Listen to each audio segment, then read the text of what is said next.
مسیلمہ کذاب جو جھوٹی نبوت کا دعوے دار تھا، تاریخ کا وہ پہلو جو شاید اس سے پہلے آپ نے نہ سنا ہو۔ نبی اکرم صلی اللہ علیہ وآلہ وسلم کو اس نے خط لکھ بھیجا، خط میں ایک معاہدہ کرنے کو کہا۔ معاہدہ یہ تھا کہ جب تک آپ حیات ہیں آپ نبی، جب آپ کا وصال ہو جائے گا تو پھر میں نبی۔ یہاں پھر میرے ساتھ یہ معاہدہ کر لیں کہ آدھے عرب کے آپ نبی، آدھے عرب کا میں نبی۔ معاذ اللہ، نبی اکرم صلی اللہ علیہ وآلہ وسلم خاتم النبیین نے خط کا جواب لکھا، اور خط کے جواب میں لکھا کہ میں اللہ کا سچا رسول ہوں اور تو کذاب ہے، جھوٹا ہے۔ حضور نے پوچھا کہ یہ خط لے کر کون جائے گا؟ اب اس کے دربار میں جانا موت کو گلے لگانا تھا۔ اس کے پاس لشکر تھا، ایک صحابی جو چھاپڑی فروش تھے۔ راوی لکھتا ہے کہ جسمانی طور پر کمزور اور مدینے کی گلیوں میں پھر کر کھجوریں بیچا کرتے تھے۔ 12 بچے تھے ان کے۔ فوراً برق رفتاری سے کھڑے ہوئے، یا رسول اللہ صلی اللہ علیہ وآلہ وسلم، میرے ماں باپ قربان، حضور میں جاؤں گا۔ اس دوران کھجور کھا رہے تھے، آدھی کھجور ابھی منہ میں تھی کہ فٹ سے جب یہ بولا کہ حضور میں جاؤں گا تو کچھ کھجور کے ٹکڑے صحابی نیچے بیٹھے تھے ان پہ گر گئے۔ وہ کہنے لگے کہ تجھے جانے کی بڑی جلدی ہے، تو کہنے لگا کہ اگر کھجور کھاتے ہوئے ڈیوٹی کسی اور کو مل جاتی پھر میرا کیا ہوتا؟ حضور نے پاس بلایا، اپنا گھوڑا دیا، نیزہ دیا، کہا ذرا ڈٹ کے جانا۔ تو کہنے لگا یا رسول اللہ آپ فکر ہی نہ کریں، مفاہمت نہ سکھا جبر ناروا سے مجھے، میں سر بکف ہوں لڑا دے کسی بلا سے مجھے۔ راوی لکھتا ہے کہ ابھی کچھ دیر پہلے کمزور شخص، حضور نے جب خط تھما دیا تو یوں نکلا جیسے کوئی جرنیل جاتا ہے۔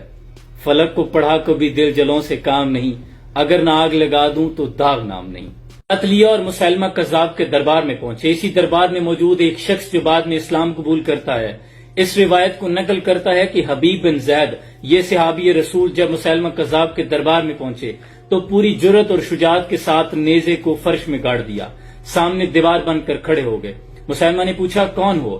تو برقدار آواز میں گرجتے ہوئے کہنے لگے کہ مجھے چہرے سے دیکھ کر پہچان نہیں لیا کہ محمد عربی کا غلام آیا ہے؟ ہمارے تو چہرے ہی بتا دیتے ہیں کہ ہم سچے رسول کے امتی ہیں۔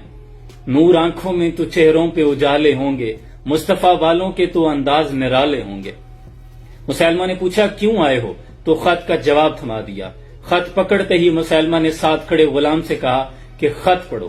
اب بھرے دربار میں جب اس نے باواز بلند خط پڑھا، خود کو کذاب کہتے ہوئے، جھوٹا کہتے ہوئے سنا، تو مسیلمہ کی آنکھوں میں خون اتر آیا۔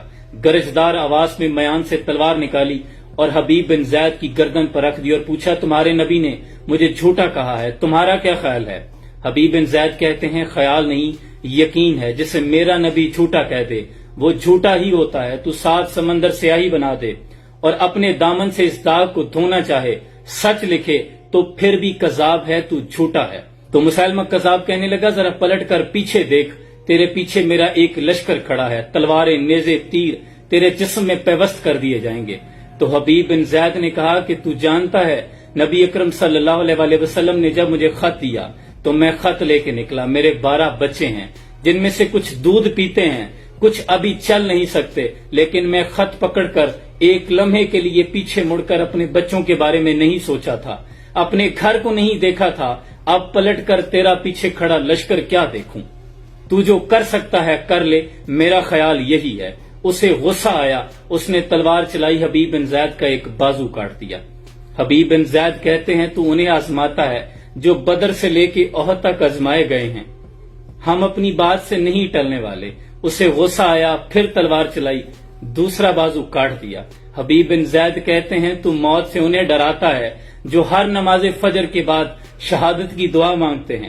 جب آگ بگولا ہو گیا تو تلوار چلائی اور گردن تن سے جدا کر دی۔ ادھر گردن تن سے جدا ہوئی، ادھر مدینے میں آقا صلی اللہ علیہ وآلہ وسلم کی آنکھوں میں آنسو نکل آئے اور فرمانے لگے کہ جانتے ہو میرے حبیب کو شہید کر دیا گیا ہے۔ یہ غازی، یہ تیرے پر اسرار بندے جنہیں تو نے بخشا ہے ذوق خدائی، 2 نیم ان کی ٹھوکر سے صحرا و دریا، سمٹ کر پہاڑ ان کی ہیبت سے رائی، اور 2 عالم سے کرتی ہے بیگانہ دل کو، عجب چیز ہے لذت آشنائی، اور شہادت ہے مطلوب و مقصود و مومن، نہ مال غنیمت نہ کشور کشائی۔